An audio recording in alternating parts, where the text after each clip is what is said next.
আমি অন্তর্বর্তীকালীন সরকারের প্রধান প্রফেসর ডক্টর মোহাম্মদ ইউনূস আপনাকে বলতে চাই, আপনিও ন্যাশনাল কনসেনসাস কমিশন যেটা হয়েছে তারও আপনি চেয়ারম্যান, তার কো চেয়ারম্যান করা হয়েছে প্রফেসর ডক্টর আলী রিয়াজকে।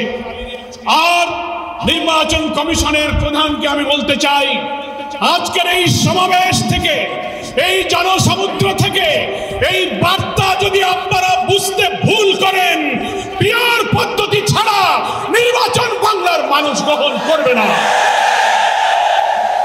আমি প্রধান উপদেষ্টা নির্বাচন কমিশনার সকলকে বলবো, আপনি জাতির উদ্দেশ্যে নিরপেক্ষ থাকার অঙ্গীকার করেছেন, আপনার অঙ্গীকারের প্রতি আপনি সাবধান থাকবেন। আপনার কোন কোন ভূমিকায় জাতির মধ্যে কিন্তু সংশয় তৈরি হয়েছে। পরিষ্কার বলতে চাই, আপনি সোজা থাকবেন। আমরা আমাদের জন্য কোন দলের জন্য আমরা পক্ষপাতিত্ব চাই না। 2000 ছাত্র জনতার জীবন, হাজার হাজার মানুষের রক্ত, 17-18 বছরের মানুষকে ফাঁসি, অত্যাচার, জুলুম, রিমান্ড, ক্রসফায়ার দিয়ে আলেম ওলামা পীর মাশায়েখদের যে নির্যাতন করেছেন, সেই সংগ্রাম আমরা ব্যর্থ হতে দেব না। ফলে আপনাকে অবশ্যই জাতির যে দাবি উচ্চকিত হয়েছে, নির্বাচনের লেভেল প্লেইং ফিল্ড আপনাকে নিশ্চিত করতে হবে। আপনি জাতির কাছে, জাতির উদ্দেশ্যে ভাষণে একটা কথা বলবেন, being a head of the government একটা কথা বলবেন, রাষ্ট্রীয় টেলিভিশনে একটা কথা বলবেন, কোন একটা দলের কাছে আলোচনায় গিয়ে সে কথা আপনি ভুলে যাবেন। এটা নিরপেক্ষতা ভঙ্গ হয়েছে। আপনাকে বলতে যে আপনি সোজা থাকুন। রাজনৈতিক সংলাপে আপনি দোষ করেননি, বৈঠক করার অধিকার সবার আছে, কিন্তু আপনি এক জায়গায় কথা বলে মত পরিবর্তন করবেন কেন? আপনাকে জাতির সামনে আসতে হবে, সকল দলের সাথে বসে আপনি বলবেন যে ভাই আমাদের এই অসুবিধা, আসুন আমরা সবাই মিলে এটাই করি, আমরা রাজি আছি। কিন্তু আপনার এই ভূমিকায় প্রশ্ন তৈরি হয়েছে, আগামী 8-10 মাস পরে যদি নির্বাচন হয় আপনি সোজা থাকবেন কিনা? আপনাকে এই 8 মাসে নিরপেক্ষতার প্রমাণ আপনাকে দিতে হবে। আপনাকে নির্বাচনের আগে যে শর্ত, মানবতা বিরোধী গণহত্যাকারীদের বিচার অবশ্যই দ্রুত দৃশ্যমান করতে হবে। দিল্লিতে বসে দিল্লির দাবিদার শেখ হাসিনা এই বাংলাদেশকে আবার উস্কানি দিয়ে ভারতের সেবাদাসে পরিণত করার ষড়যন্ত্র করছে। অবিলম্বে নির্বাচনের আগে এই বিচার আমরা দৃশ্যমান দেখতে চাই। সংস্কারের ব্যাপারে অনেকে ঢিলা দিচ্ছেন, বলে ইলেকশন আর সংস্কার একসাথে হবে, ক্ষমতায় গিয়ে করব। কিভাবে বুঝলেন কে ক্ষমতায় যাবে? জনগণের ভোট আপনি পান, তারপরে আপনি ক্ষমতায় যাবেন। এই ফ্যাসিবাদী আমলের রাজনৈতিক সাংবিধানিক সরকারের যে কাঠামো তৈরি হয়েছে বাংলাদেশে, এই কাঠামো তছনছ করে দিয়ে নতুন বাংলাদেশের নতুন বন্দোবস্ত এবং কাঠামোর জন্য অবশ্যই মৌলিক সংস্কার প্রয়োজন। এই প্রশাসনিক ব্যবস্থার মধ্যে আমরা নতুন কোন ফ্যাসিবাদ, নতুন কোন হাসিনার আমরা জন্ম দিতে চাই না। এই জন্য সংস্কার আমাদেরকে করতে হবে। আন্দোলনের শহীদ আহত যারা, তাদের চিকিৎসা এবং পুনর্বাসন করতে হবে। প্রবাসী 1,10,00,000 ভোটার, তাদেরকে ভোটাধিকারের ব্যাপারে আপনাকে নিশ্চিত করতে হবে। স্থানীয় সরকার নির্বাচন আগে দিতে হবে। জুলাই সনদ এবং ঘোষণাপত্র অবশ্যই, জুলাই বিপ্লবের বার্ষিকী আমরা 1 তারিখ থেকে 8 আগস্ট পালন করব। এর মধ্যেই জুলাই সনদ এবং জুলাই ঘোষণাপত্র আপনাকে বাস্তবায়ন করতে হবে। সংগ্রামী দেশবাসী, বাংলাদেশ জামায়াত ইসলামীর সংগ্রামী আমির ডাক্তার শফিকুর রহমান, তিনি পীর সাহেব চরমনাইকে এবং আপনাদের সহ সকল দেশবাসীকে জামায়াত ইসলামীর পক্ষ থেকে সালাম এবং শুভেচ্ছা জানিয়েছেন।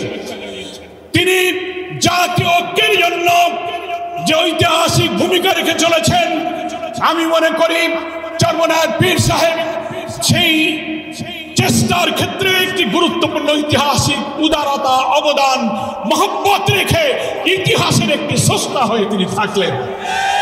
আগামী দিনে জাতীয় ঐক্যের মধ্য দিয়ে নতুন ফ্যাসিবাদের জন্মকে আমাদের ঠেকাতে হবে।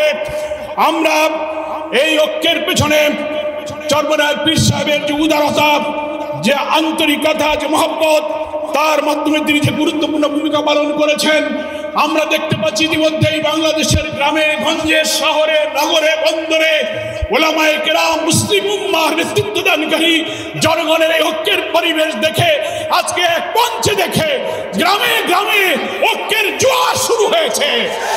আসুন ভেদাভেদ ভিন্নমত পরিহার করে মুসলিম জাতি সত্তা মূল্যবোধ রক্ষার জন্য আল্লাহ তাআলার দ্বীনকে পার্লামেন্টে নিয়ে ন্যায় বিচার, সুশাসন, বৈষম্যহীন এক নতুন সমৃদ্ধ মানবিক বাংলাদেশ গড়ার জন্য আমরা ঐক্যবদ্ধ থাকব। বাংলাদেশের ইতিহাসে, রাজনীতির ইতিহাসে আজকের দিন এক ঐতিহাসিক দিন। কেন ঐতিহাসিক দিন? মুসলিম উম্মাহর নেতৃত্বদানকারী দেশপ্রেমিক সকল ইসলামী দল, ব্যক্তিত্ব, স্কলারদের মধ্যে ভিন্নমত থাকা সত্ত্বেও আজকে একটি ঐতিহাসিক ঐক্যের যে পরিবেশ এবং সম্ভাবনা দেখা দিয়েছে, সৈয়দ মোহাম্মদ রেজাউল করিমের আহ্বানে আজকের ঐতিহাসিক মঞ্চে যারা বসে আছেন তারাই হচ্ছে এই ঐক্যের মহাকাণ্ডারী।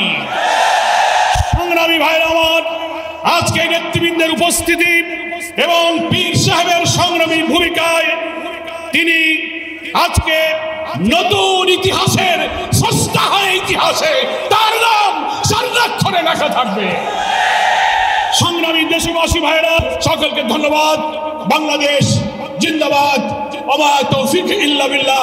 আসসালামু আলাইকুম ওয়া রাহমাতুল্লাহি ওয়া বারাকাতুহু। আগামী নির্বাচনে ইনশাআল্লাহ বিজয় হবে। হাত পাখা, হাত পাখা। বৃষ্টিকে আমাদেরকে কাবু করে দিল নাকি?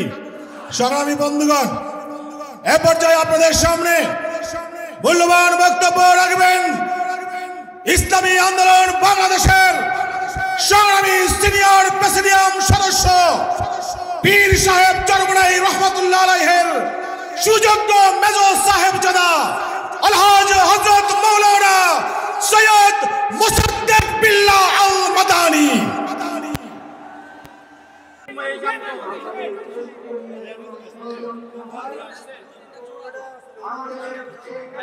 এই জীবনের মাস এমনি ভিডিও করলাম ইচ্ছা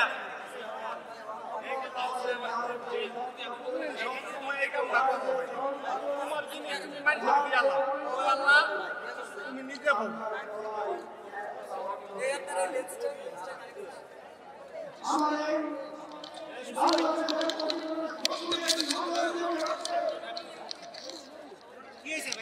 আমার এই বাংলাদেশের সার্বভৌমত্বের উপর যদি কোনো আঘাত আসে, আমার প্রত্যেকটি বাংলার মানুষ হয়ে যায় এক একজন নবাব সিরাজউদ্দৌলা।